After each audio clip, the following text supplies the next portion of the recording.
ভারতের জনপ্রিয় অনলাইন সংবাদ মাধ্যম দ্য ওয়ারের ওয়েবসাইটে ঢুকতে পারছে না পাঠকরা, পাচ্ছেন ব্লকড বার্তা। জানা গেছে, ইন্টারনেট পরিষেবা প্রদানকারী সংস্থাগুলোকে ওয়েবসাইটটি বন্ধের নির্দেশ দিয়েছে কর্তৃপক্ষ। এটি এমন এক সময় ঘটল যখন সাধারণ মানুষ বাস্তব তথ্যের সন্ধানে অনলাইন মাধ্যমগুলোর ওপর নির্ভর করছে। সংবাদ মাধ্যমটির দাবি, এটি একটি সুপরিকল্পিত সেন্সরশিপ। সামাজিক মাধ্যম এক্সে তারা জানিয়েছে, সংবাদ মাধ্যমের স্বাধীনতা লঙ্ঘন করে সারা দেশে ওয়েবসাইটের অ্যাক্সেস বন্ধ করে দেওয়া হয়েছে। এই পদক্ষেপে সরকারের উদ্দেশ্য নিয়ে প্রশ্ন তুলছেন অনেকে।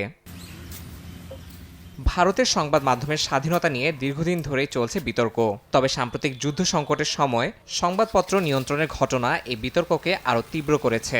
অনলাইন সংবাদ মাধ্যম দ্য ওয়ার এর ওয়েবসাইট বন্ধ করে দেওয়ার ঘটনায় নতুন করে সামনে এসেছে সরকারের সেন্সরশিপ নীতি। বর্তমান রাজনৈতিক প্রেক্ষাপটে যখন ভারত পাকিস্তান উত্তেজনা তুঙ্গে, ঠিক তখনই সরকার বেশ কয়েকটি অনলাইন প্ল্যাটফর্ম ও সামাজিক মাধ্যম এক্সের অ্যাকাউন্ট বন্ধের নির্দেশ দেয়। এর মধ্যে দ্য ওয়ার ছাড়াও কাশ্মীর ভিত্তিক কয়েকটি সংবাদ মাধ্যমও রয়েছে।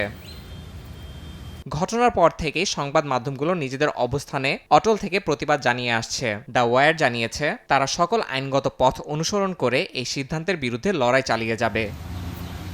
ইয়াসিন মোহাম্মদ জিসান, সময় সংবাদ।